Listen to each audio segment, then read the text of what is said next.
dia, bom dia, bom dia, bom dia, bom dia, bom dia, bom dia, bom dia, minha gente! Eita, Prata do Piauí! Rapaz, Prata do Piauí já dá aquele bom dia, ó. Gigante, rapaz, não é brincadeira não. A força tá grande aí, a força tá grande. Deixa eu ajeitar aqui agora que eu tô assim, meio assim, né? Peraí e tal. Tudo bem com vocês, meus queridos? Tudo em cima?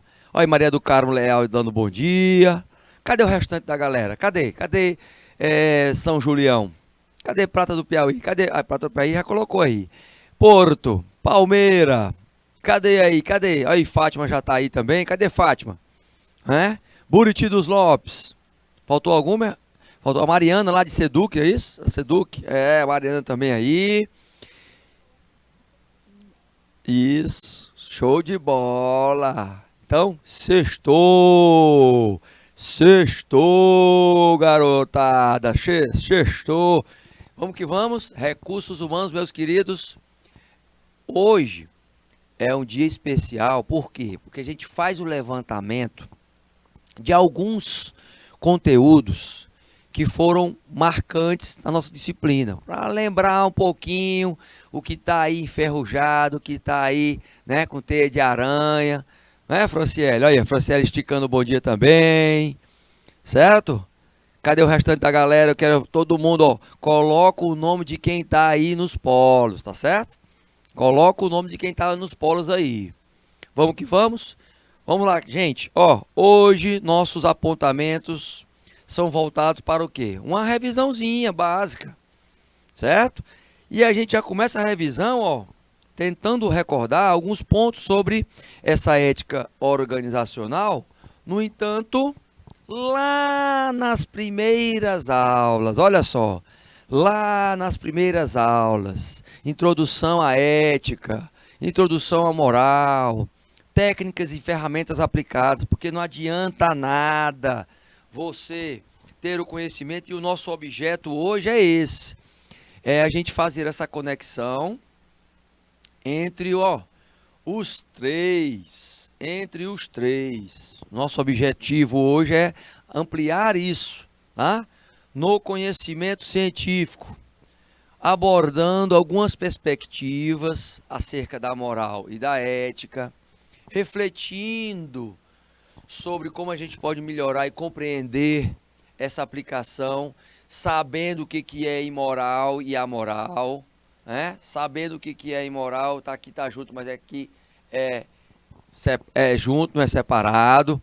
Fazer a ponte com o nosso dia a dia, o que acontece no dia a dia.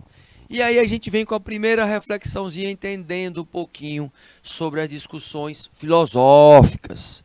Olha só, meus queridos, a gente sabe que nós temos a função de tentar, como recursos humanos, disseminar a ética, certo?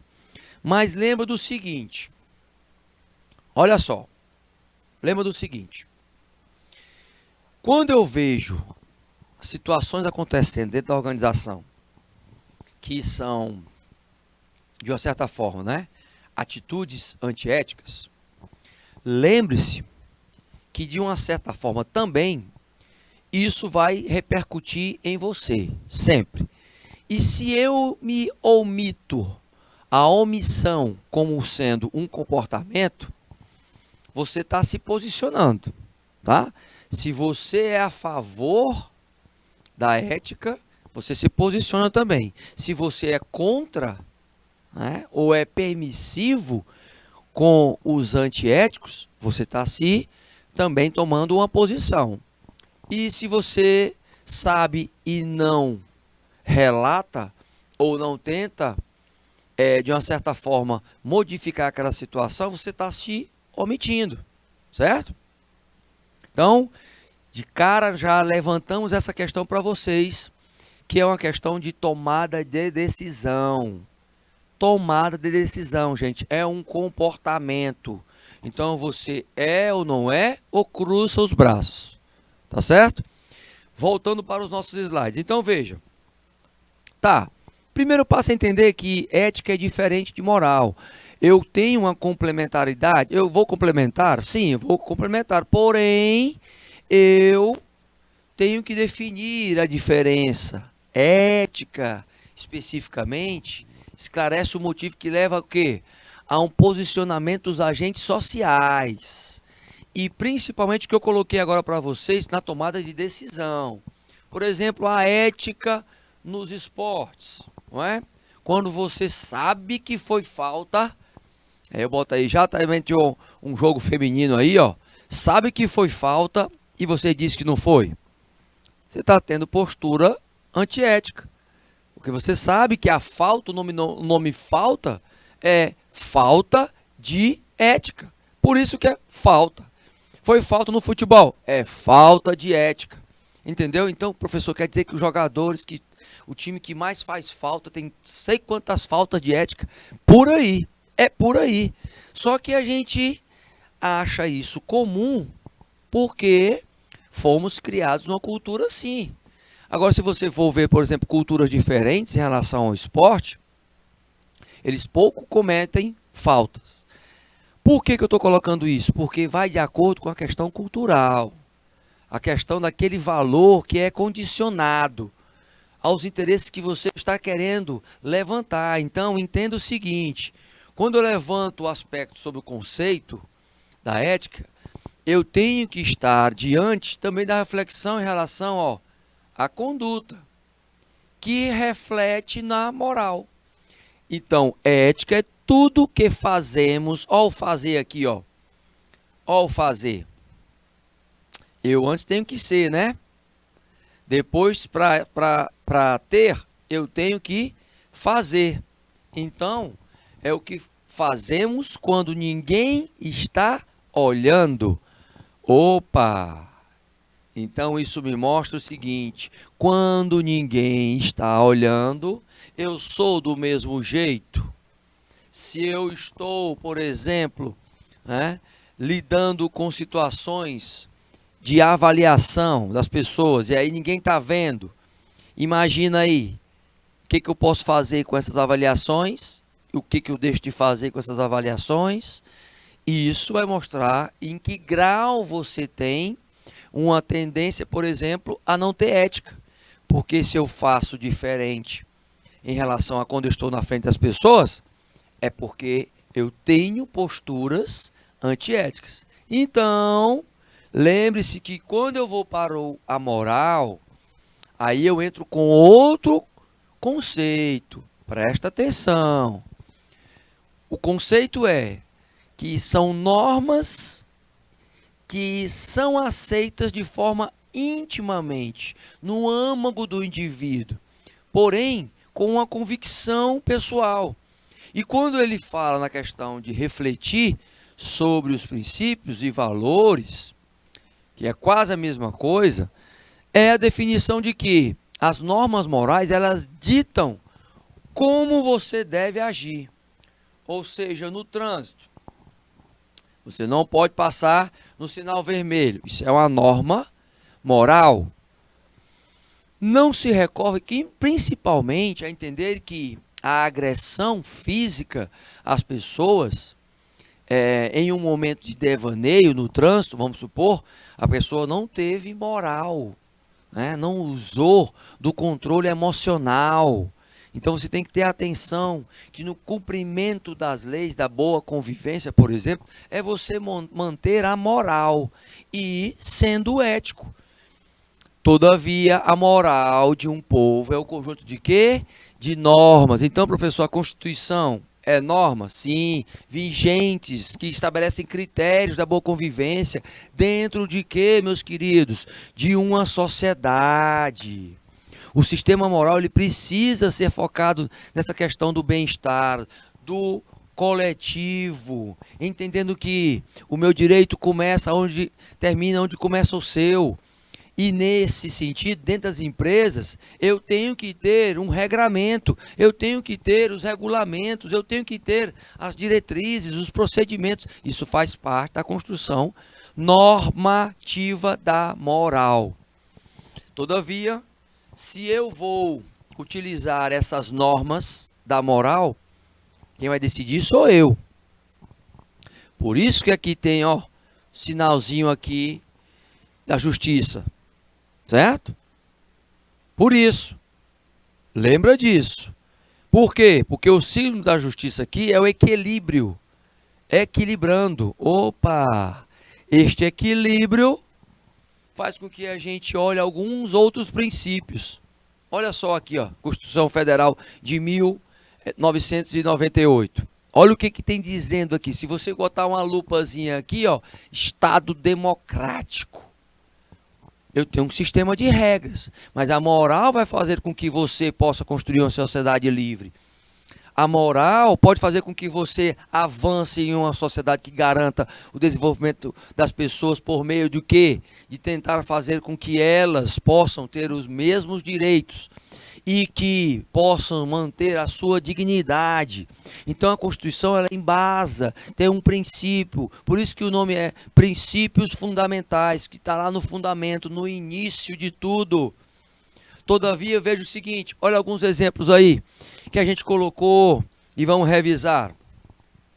Olha só, Adriano Pires desiste de indicação para Petrobras. Petrobras, em março de 2022, este aninho agora.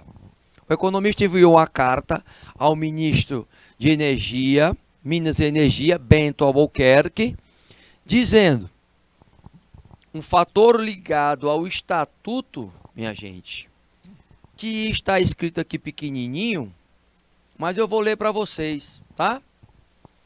O indicado para o cargo de administração não poderá apresentar qualquer forma de conflito de interesse com a companhia. Pedi para minha querida diretora compartilhar aqui. Vocês estão vendo aí essa notícia, né?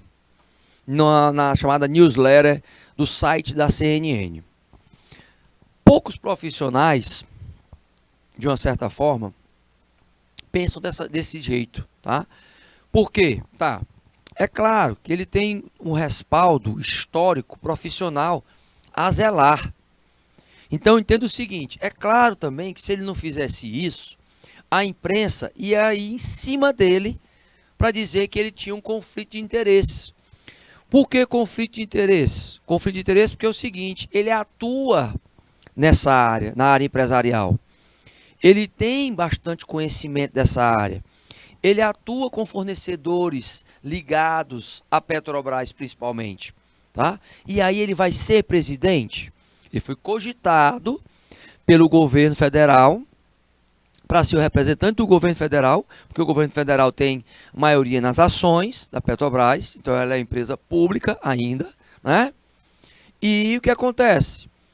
Ele foi direto na cláusulazinha que mostra o conflito de interesses, mostrando de uma certa forma que para ele um salário de 250 mil reais, né?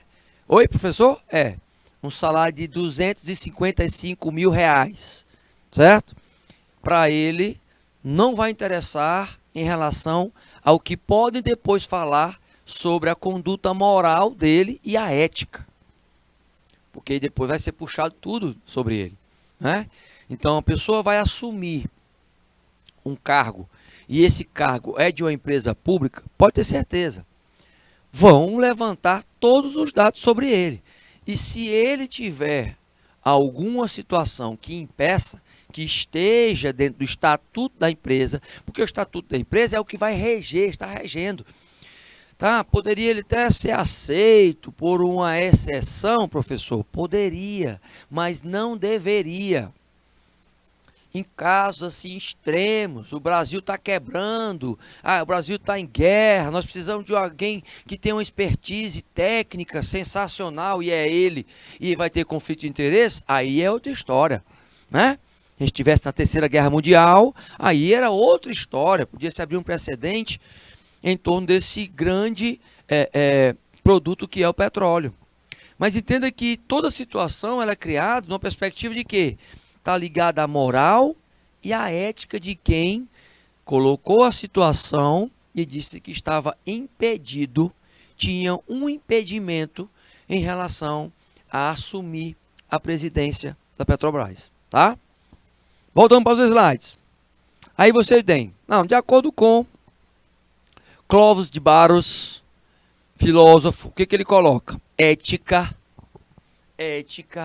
não é um saber pronto, acabado. Não é uma tabela pronta de pode ou não pode. Do ponto de vista da sociedade dinâmica, você tem o senso crítico, o senso ético, que é em transformação contínua. Você vai melhorando a sua ética com o passar do entendimento do que é certo ou errado. Mas você já tem uma construção na base da família, no seio da sociedade que é a família, a principal célula, tá? Mas lembrando, por exemplo, na Idade Média até agora, o formigueiro funciona da mesma forma que ele funciona na Idade Média, ele funciona agora. O que eu quero dizer com isso, meu querido, minha querida? O que eu quero dizer com isso? Ó, a sociedade dinâmica na perspectiva de que eu passo por transformações e vou entendendo mais. Por exemplo, vou dar um exemplo. Voltando de novo aqui para telinha dupla, minha querida diretora. Olha só. Sociedade dinâmica. Há 30 anos atrás, você fazer brincadeiras chamando as pessoas pelo nome, por um apelido, né? A pessoa era muito magrinha, você chamava ela de Magricela. Ei, Magricela, vem aqui. Vem aqui, Magricela. Chamava assim. Aí a pessoa que tinha o zoião, ei, zoiudo, vem aqui. Me chamaram muito de orelha de dumbo. Orelha de dumbo. Agora imagina, gente, eu pequeno, da cabeçona, gigante a cabeça gigante, e a orelha parecia que eu ia voar mesmo. Entendeu? Quer dizer, hoje, isso é bullying, né?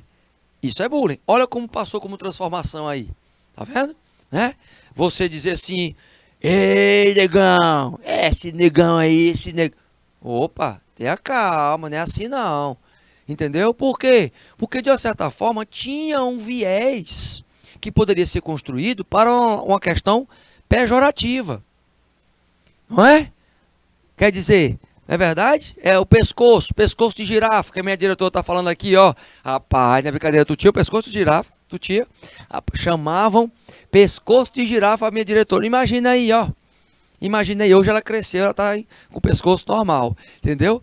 Mas, realmente, né? Porque ela está dizendo, gente, que antes ela só tinha pescoço. O tronco era lá embaixo, a cabeça lá em cima e só tinha o pescoço. Pescoço de girafa, não é? Quando você, hoje é claro, você de forma carinhosa chama as pessoas e tal e coloca, não de forma pejorativa, mas isso passou, transformou. O que se caracterizou? Que hoje eu tenho que ter mais cuidado, mais zelo com as pessoas, porque vai disparar alguns gatilhos mentais nas pessoas e isso vai acabar, por exemplo, com a autoestima das pessoas, né? Então entra toda uma situação. Agora, um formigueiro na época dessa situação há 30 anos atrás e hoje, ele continua funcionando do mesmo jeito, estático, uma sociedade que não é racional, mas que a gente, por exemplo, pode até pegar um exemplo da formiguinha, que elas trabalham todas, né, em prol da coletividade. Opa, aí a gente pode pegar esse exemplo para a gente, porque o ser humano, já que é a coisa mais parecida com gente, ele é muito individualista, nós somos muito egoístas. E a gente tem que pensar um pouquinho mais na coletividade. A ética trabalha isso. Tá certo? Seguindo. E vamos que vamos, garotinhos e garotinhas. Pode ser comprometida com o quê? A ética pode ser comprometida como uma teoria da investigação, da explicação, da experiência humana, do comportamento entre os homens. Perceba que a vida em sociedade é um laboratório constante, gente. Experiências. Você vai conhecendo o ser humano e você vai vendo assim, às vezes tem um que realmente parece com o humano, outros não parecem, né? Parece que você não está, mas aí às vezes você vai, a partir da interação, da convivência, você vai analisando. Mas, por exemplo, olha só as situações que acontecem aqui que a gente pegou de alguns noticiários, algumas notícias, né? De 2021, esse 2020. tá? Avião dá meia volta após passageiro se recusar a usar a máscara em Salvador.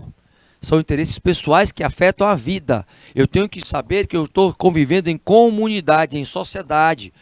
O voo partia de Brasília para Brasília e o tumulto começou logo após a decolagem e forçou o comandante a retornar ao aeroporto de origem. Por quê? Porque o passageiro ele não queria usar. Aí o que aconteceu?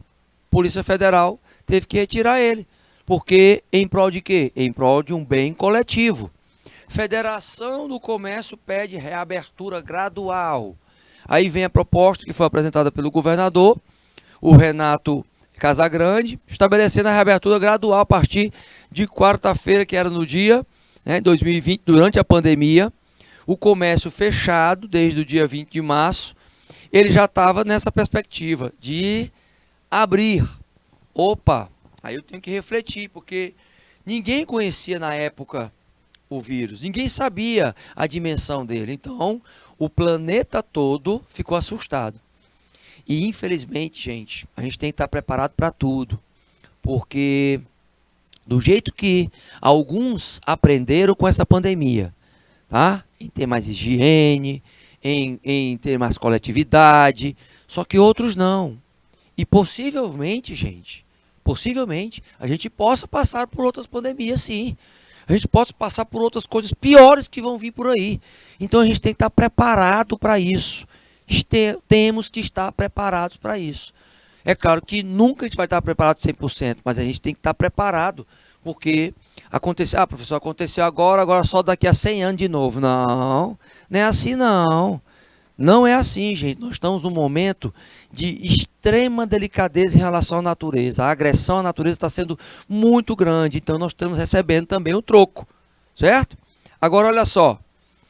Olha o que esse jornalista célebre aqui, ele colocou. O Paulo Marcum, gente, é um jornalista que trabalha muito em investigação. E ele tem uma história assim.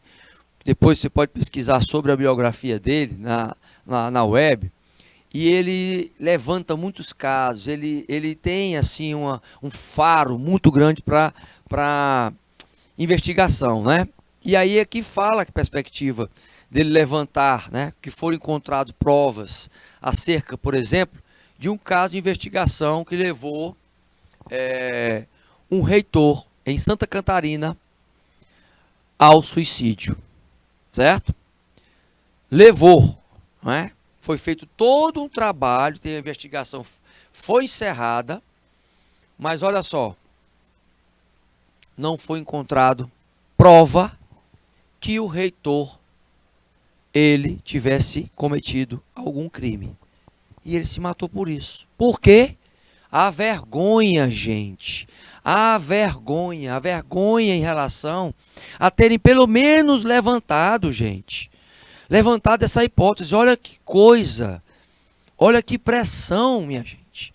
Olha que pressão aí. Imagina isso aí. Né? Você passar por um processo de investigação, colocar seu nome na lama, que é a única coisa que você tem, verdadeiramente, tudo pode ir embora. Agora o nome, se for embora, já era. E aí, nesse livro, ele fala toda a trama que foi criada para incriminar este reitor, ou seja, acabou com a vida dele, né? Familiares sofrendo, e ele quis dar fim à vida dele, exatamente pela questão de valorizar o que? A moral, a ética. Isso, gente, acontece pouco, certo? Acontece pouco.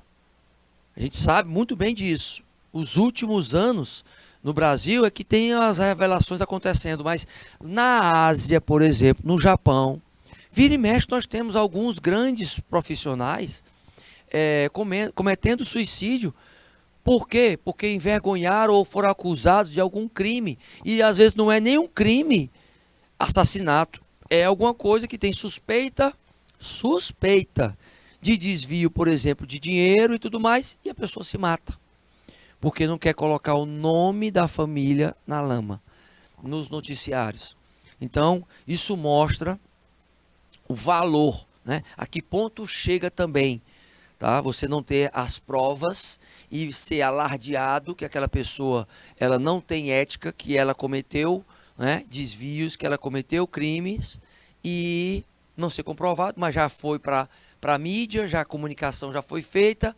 Resultado: este reitor se matou, tá? Tô vendo aqui que Prata do Piauí está colocando aí o verdadeiro valor do ser humano não está no que ele faz quando ele é observado, mas no que ele faz, isso, quando está sozinho. É isso mesmo, Prata do Piauí. Prata do Piauí tá inspirado. Eu vou já falar o nome da galerinha que tá aí, que colocou os nomes. Vamos que vamos, vamos que vamos. Então, mais e mais notícias falando em bullying, falei para vocês, né? Além do bullying convencional, agora nós vivemos o cyberbullying. Quase um quarto dos estudantes diz que ter sido vítima de bullying, aponta o IBGE. Isso durante a pandemia, ó. 10 de 21. Ali numa oscilação de melhora da pandemia, mas ainda estávamos na pandemia, né? Nós estamos tentando sair dela ainda. Ao mesmo tempo, se bem que já foi decretado que não é mais estado de pandemia, né? Então, já está numa perspectiva só de estudo de endemia, aliás, endemia, que é menos do que pandemia, tá? Então, ao mesmo tempo, cada um dos 5 alunos ali de 13 a 17 anos afirmou ter sido, né, ter sentido aí que a vida não valia a pena. Olha só aí, gente. Olha só, tá? Vocês, meus queridos, que estão aí vendo isso agora, que estão encaixados nessa idade aí, chegando perto dos 18 ou com 18, entenda o seguinte: a vida vale a pena e muito. Vocês não estão aí sentadinhos por acaso, não. Existe um propósito na vida de vocês aí, sentadinho, meus queridos. Então, lembre-se disso constantemente. Você veio e está aqui por um propósito. Imagine você que está recebendo esse conhecimento e sendo a primeira pessoa da sua família a receber este conhecimento dessa forma. Imagina aí o quanto isso empodera você e o quanto você pode empoderar a sua família também, tá certo? Então perceba o seguinte, que o que vem acontecendo, comportamentos agressivos que costumam ser ofensas verbais, ameaças, humilhações, ataques físicos, você não pode se furtar para pedir ajuda. Se você é vítima de deboche, exageros em relação a ameaças e humilhações, por exemplo, se isso acontece com você, você não pode ficar calado ou calada. Então, não aceite isso, tá bom? Lembre-se muito bem, essa é uma fase que você está saindo, né, da adolescência e entrando na fase adulta. E você precisa disso. Então, conversa com o professor mediador que está com você, ou com um amigo mais chegado, ou uma amiga mais chegada, mas não se deixa levar pelo lixo que as pessoas falam para você. Não fica com esse lixo, que você não é lixeira, tá certo? Você não é lixeira. Seguindo, então o que a gente mostra? A gente mostra essas notícias aí, porque a gente vê o que acontece na questão da internet, né? Na web. Olha só aqui, nessa era digital, cada vez mais a gente tem esses crimes, os cybercrimes, suspeito do roubo das fotos da Carolina Dickmann, eles são descobertos. Gente, vou dizer uma coisa para vocês, ó, isso aqui é notícia, ó, de 2012, minha gente, 2012, tem até a lei agora estabelecida, que foi liderada pela Carolina Dickmann, tá? O roubo foi feito por hackers no interior de Minas e São Paulo, via e-mail. O Fantástico até acompanhou tudo isso e a investigação também. Então, entenda o seguinte, hoje, quem fizer alguma coisa pela internet pode ser rastreado. A internet não é mais terra de ninguém. Até uns 20 anos atrás, 10 anos atrás era. Mas agora a tecnologia melhorou. Então, lembre-se disso, tá? Lembre-se que hoje tudo que nós fazemos na internet, mesmo que eu apague, ela fica registrada, porque já foi feito, já foi estabelecido. Seguindo isso, o que a gente começa a refletir? Que esses crimes, se eles podem ser mapeados, eu tenho que começar a entender os modelos desses crimes, né? Eu tenho extorsão financeira, eu tenho também alguns fatores que vão gerar através da questão virtual, que é, primeiro, o estresse emocional. Segundo, lembre-se de uma coisa. Vou voltar aqui para você olhar para minha imagenzinha, olha só. Lembre-se de uma coisa. Cuidado com as fotos que você tira, tá? Cuidado com os vídeos que você tira de você mesmo. Cuidado. Cuidado com essas fotos, cuidado com os vídeos, né? Veja onde é que está armazenado. Não deixe muita foto no seu celular armazenado, principalmente fotos íntimas, tá? Tenha cuidado com isso, não compartilhe isso. Por quê? Porque isso cria um histórico. E depois, pessoas que possam querer se vingar de você, elas podem tentar se expor, te expor. E aí o que acontece? Elas estão cometendo um crime. Mas depois que já foi feito, já era. Tá certo? Então, lembra muito disso, gente. Vocês fazem parte de uma geração digital. A geração Z, que nasceu em cima do computador, que nasceu em cima da internet. Então, saiba que essa facilidade, tá? Quer tirar foto sua, tira e tal, mas guarda direitinho, guarda num local onde você possa ter o controle disso, para que ninguém possa estar usando isso, porque as imagens, gente, de uma certa forma, já causaram muita dor em jovens que deixaram essas imagens vazar. E muitas histórias tristes, com fins tristes, aconteceram, tá certo? Então, lembra disso, lembra que você está vivendo esse momento. É claro, a pessoa que vai fazer isso, por exemplo, que pode usar as tuas fotos, ela não vai ter ética, ela não sabe o que é moral e nem quer saber, né? Então, você tem que ter esse cuidado, principalmente no momento em que nós vivemos, dessa explosão digital, dessa seleção natural da questão virtual, tá bom? Retornando para os nossos slides, o que a gente tem? Ai, professor, pois é, olha só, lembra do filme aí do Superman? Superman, uma discussão ética que veio no cinema. O Superman mata? Opa, pois é, quem assistiu esse filme aí sabe, né? Sabe que o negócio pegou, o bicho pegou, né? Minha diretora assistiu, né, minha diretora? Aí, assistiu, show de bola e disse que... E aí, gostou, minha diretora? Gostou, pois é, rapaz.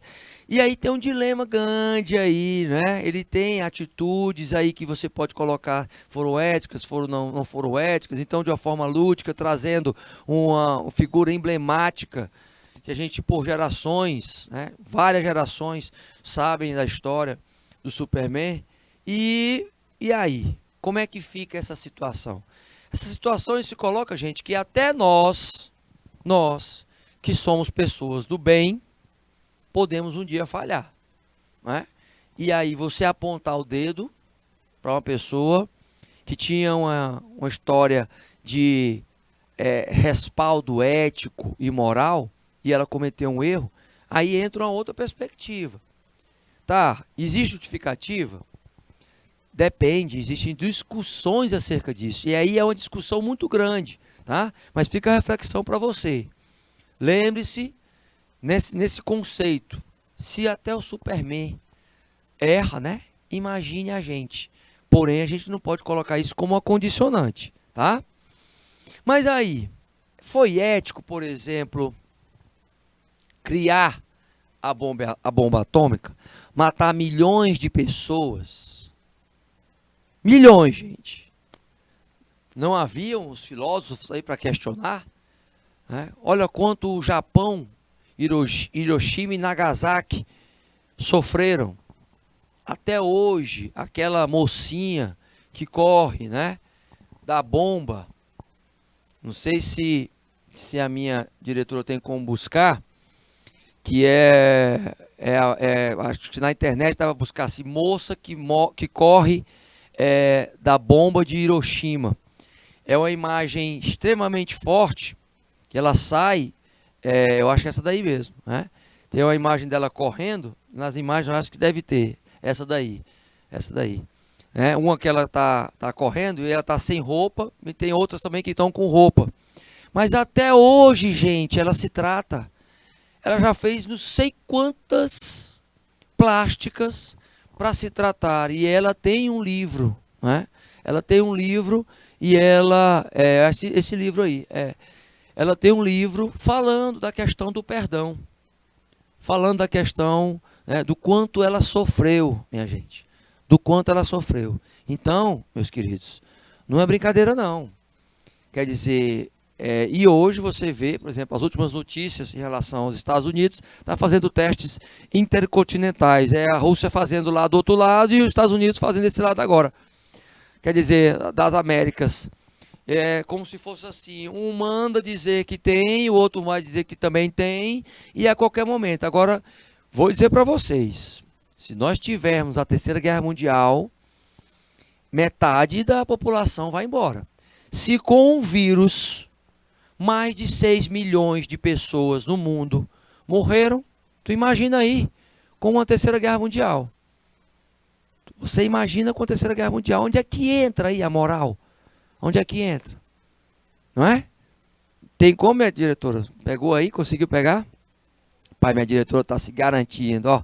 Não é brincadeira não, rapaz, não é brincadeira não. Então, meus queridos, reflita que é o seguinte, a gente está vendo, por exemplo, agora, lá na Ucrânia, ó, na Ucrânia, certo? É ético.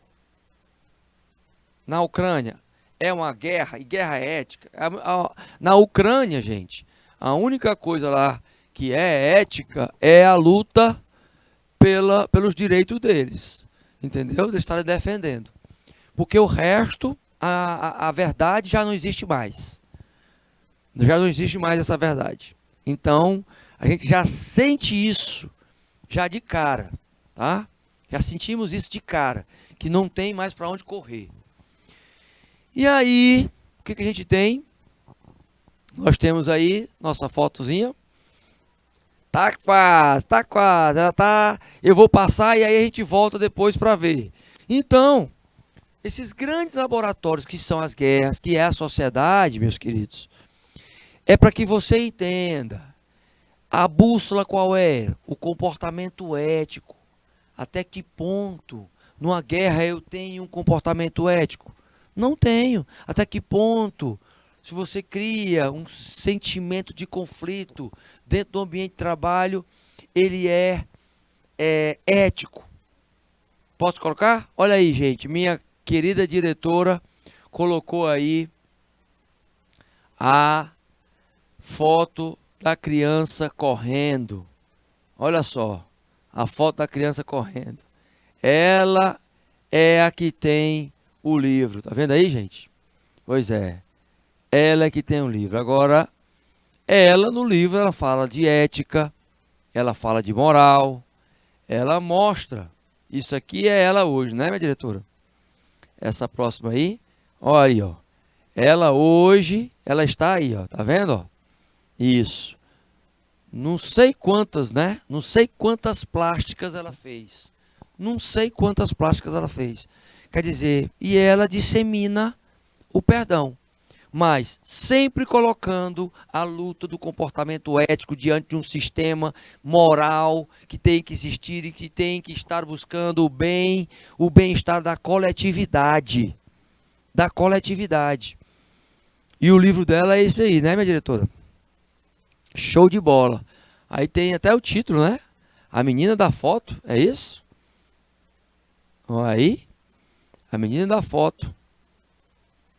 Não é? Parece que é esse mesmo. Vai botar. Show de bola. Se não for qualquer coisa, depois a gente vê. Mas olha só. Tá? Exatamente. Pois é. Esse é o livrozinho dela. Minha diretora, rapaz, foi buscar nos anais da internet. Nos anais da internet. Show de bola, minha diretora. Muito obrigado, minha querida. Muito obrigado. E vamos que vamos. Então, cada sociedade tem a sua ética própria com a ajuda da religião. Ó, cristãos, muçulmanos, budistas, mas não podemos dizer que é certo ou errado quando se compara o papel, gente. Se atribui lá dentro da mulher, por exemplo, os muçulmanos têm um comportamento, tá? Preconizam um comportamento do Oriente Médio, eles têm uma cultura. As mulheres agem de um jeito, no budismo também de outro jeito, os cristãos também de outro jeito. Então, isso faz parte de um contexto religioso. Quando eu vou para a ética, e especificamente a disciplina, eu tenho que saber a ética moral, o conjunto de normas minhas que eu tenho que alinhar ao valor cultural da organização, por exemplo, e a sociedade, e os padrões que foram estabelecidos em condutas, tanto como pessoa como profissional. A pauta aí é agir, fazer. No entanto, o que a gente verifica? Que as escolhas que os agentes fazem, elas precisam ser e passar por avaliações. O bem e o mal. O bem e o mal, quando se admite que há um mal necessário para que um bem maior seja atingido. No fato de defender a sua vida, é o mal necessário. Você vai tentar defender com uma atitude de sobrevivência. O bem pelo bem é quando é só possível beneficiar ambas as partes. Então, ajudando aquela pessoa que precisa de ajuda com a perspectiva de gerar o bem. E o mal com o mal, quando se admite que entre os males, o menor. Aconteceu alguma coisa tão ruim, mas você ainda poderia ter alguma coisa pior do que aconteceu.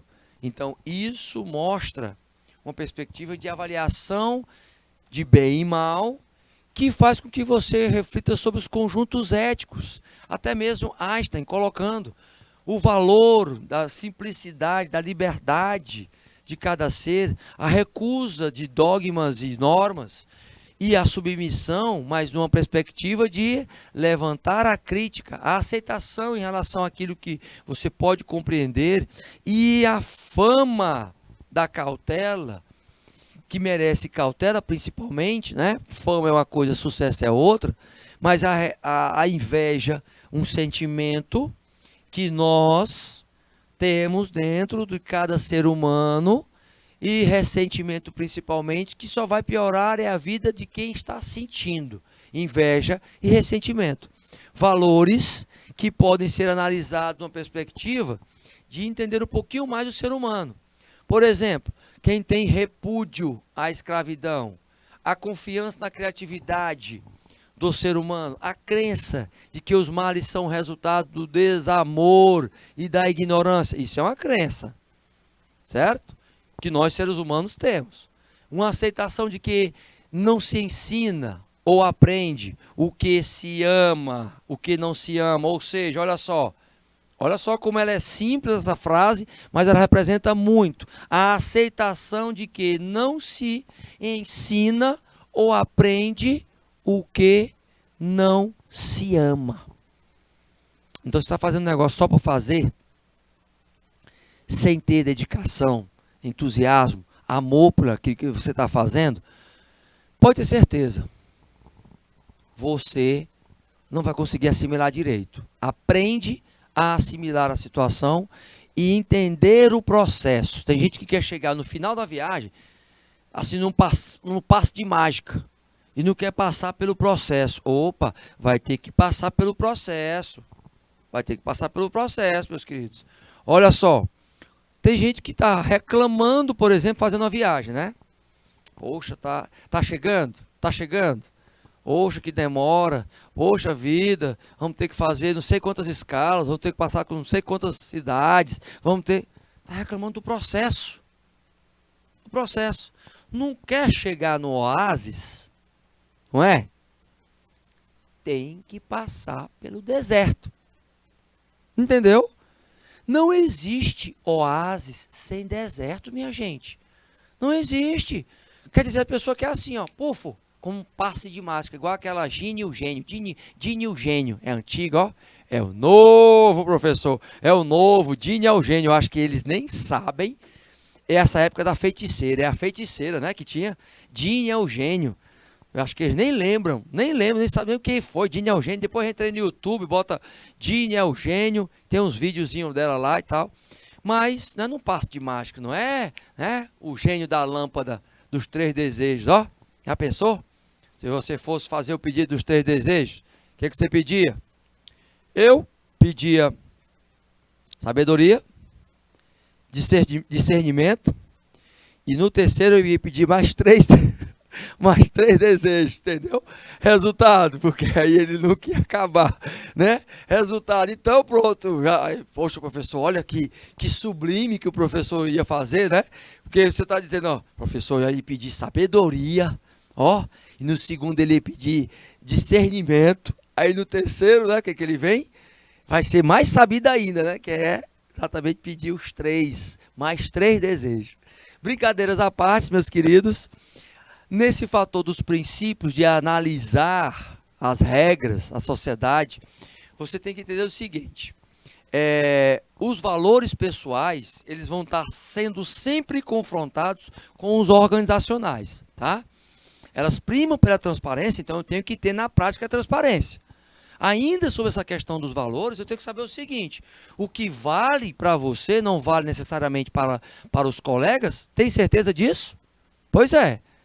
Então entenda, tem que ser feita uma análise, mas na base dessa conduta individual, eu tenho que saber os fundamentos da tomada de decisão em relação a determinada postura. Eu tenho que saber se está encaixado nos regulamentos da organização. Sendo e entendendo sobre isso, eu não posso ter, no nível estratégico, uma forma de conduta e no tático de outro e na outra um outro entendimento, em termos de avaliação das dimensões. Todos precisam ser tratados de forma ética e seguindo a moralidade que é estabelecida. Os valores da organização devem ser obedecidos pelos 3 níveis, gente. Estratégico, tático e operacional, porque no estratégico eu estou ali focado a longo prazo, na razão de ser da organização e no futuro, na visão da organização. Mas como é que eu chego lá? Porque a estratégia aqui vai ser, ó, o como.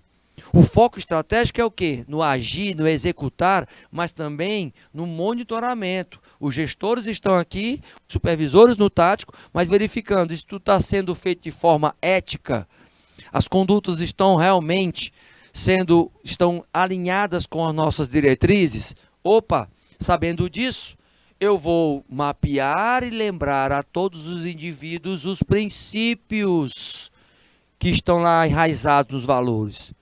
Quem desobedece às normas não garante a harmonia. Então, saiba disso. Eu não garanto a harmonia, isso não vai ser tão profundo. Quando eu entro na questão de seguir os valores da empresa, eu tenho que saber que a ética procura o fundamento do valor. E este valor aqui é o único a ser defendido dentro da organização. Ele vai nortear. Se tem lá respeito ao próximo, eu tenho como comportamento respeitar ao próximo. O que vem a ser isso, realmente, o valor? Vem ser simplesmente o que você tem que se estabelecer como um comportamento dentro da empresa. Então, sabendo o que é o comportamento, eu vou criar o quê? Uma conexão com os costumes. Por que o nome é costume? Porque ele vem numa perspectiva de estar sendo realizado diariamente como o quê? Como um hábito. Como um hábito. Reflita sobre quais são os seus costumes. Você tem o costume de ficar falando das pessoas por trás. Você tem o costume de falar de amigos seus para outros amigos. Falar mal. Você tem o costume de fazer isso? Por que você gasta energia com isso? Isso está criando um hábito? Atualmente, você aceitaria que uma mulher fosse proibida de trabalhar, por exemplo? Há anos atrás, era. Mas foi só ter uma guerrazinha, as mulheres entraram nas fábricas e nunca mais saíram. Mas hoje ainda existe preconceito em relação à questão salarial também. As empresas estão tentando se movimentar na perspectiva de ter o mesmo salário para a mesma função. o mesmo salário para a mesma função que o homem ocupa e ela ocupa também, e da mesma forma. Então, costumes podem ser reeditados, como por exemplo, olha só os valores que são estabelecidos nessa empresa aqui, a Promo Engenharia. Olha o que ela defende como valor, olha só, olha aqui, ó, integridade, dedica-se de forma inteira, ou seja, ela vai dissecar para o colaborador os seus valores. Integridade para a gente significa agir de forma ética, consistente e profissional constantemente. O respeito entre as pessoas, a motivação de entender isso tudo faz parte, o ouvir as opiniões, o construir o consenso faz parte de estabelecer as relações de ganha-ganha, por exemplo. O compreender primeiro para depois ser compreendido é uma ação de respeito, certo? Esta empresa de engenharia, ela coloca os valores e ela tenta explicar esses valores para que as pessoas saibam, por exemplo, que confiança é você ser capaz, primeiro, de saber que tem limitações e que vai ter que acreditar no outro, contribuindo para o grupo sempre. Ninguém é autossuficiente. O que é autossuficiência, minha gente? Autossuficiência é você achar que você é independente das pessoas por completo. Você pode até ser independente financeiramente, você pode até trabalhar, ganhar seu dinheirinho, mas dentro da empresa você depende das outras pessoas também. E depende do cliente, principalmente porque senão a empresa quebra. Aí você tem dignidade. Aí se você tem dignidade, você tem respeito. E se você tem respeito, você respeita as outras pessoas. Então não faça com outros o que não gostariam que fizesse com você. Se você trata todo mundo com equidade, esta equidade aqui é o equilíbrio. Você tratar pessoas de baixa escolaridade ou de alta escolaridade, ou pessoas que têm dinheiro ou que não têm dinheiro, da mesma forma, sem qualquer tipo de discriminação, sem estar ligado, por exemplo, a preconceitos de credo, religião, raça, gênero ou orientação sexual. Hoje não existe mais espaço para isso e as empresas estão reforçando isso, meus queridos. Olha o que ela coloca ainda mais, a justiça, ó, dissecando sobre a justiça, dissecando sobre a interdependência. Quer dizer, o bom humor também, professor, como um valor? Sim, por que não? Se eu chego todo dia reclamando dentro da empresa, isso vai criar o quê? Um clima desagradável. Se eu chego sempre emburrado, se eu chego sempre reclamando das pessoas, entendeu? Quer dizer, a pessoa tem que, pelo mínimo, respeitar as outras e saber que o clima organizacional, quem cria somos nós. A interdependência de mostrar que você sabe, a independência, aliás, que você sabe, né, agir de forma imparcial, mesmo quando um amigo está trabalhando com você e ele está errado. E você tem que apontar uma falha dele. Na justiça, é dar a César o que há de César, tendo sabedoria, coragem e generosidade de entender que cada decisão vai ter um impacto e que as pessoas vão sofrer esse impacto, mas elas precisam de uma justiça corporativa, precisa se reconhecer quem se esforça mais do que os outros. Isso é uma justiça corporativa. Então a empresa Promo, ela levanta essas questões em relação aos valores. E quando eu vou falar de valores e organização, quais seriam esses valores e essas organizações? Como é que eu posso melhorar o meu aspecto cotidiano de uma cultura mais ética e seguindo a lei, o regimento interno, principalmente, que é a lei atual da organização? Ela não pode ferir a CLT, mas eu tenho que buscar de forma rápida, ágil, mas natural, conduzir sempre o meu comportamento com o que está alinhado com o regulamento organizacional. Isso desde o início, quando você entra nas empresas. Primeira coisa que você tem que fazer é saber que para melhorar as tuas relações humanas, o foco aí é a lei da boa convivência. E mais, ter bom senso. Ter bom senso é você nem ser 8, nem ser 80. Certo? Nem ser 8, nem ser 80.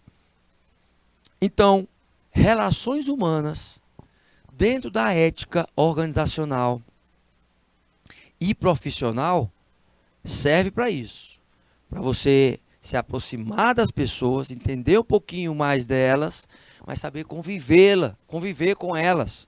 Pessoas que gostam de você, pessoas que não gostam de você. Tá ok, meus queridos?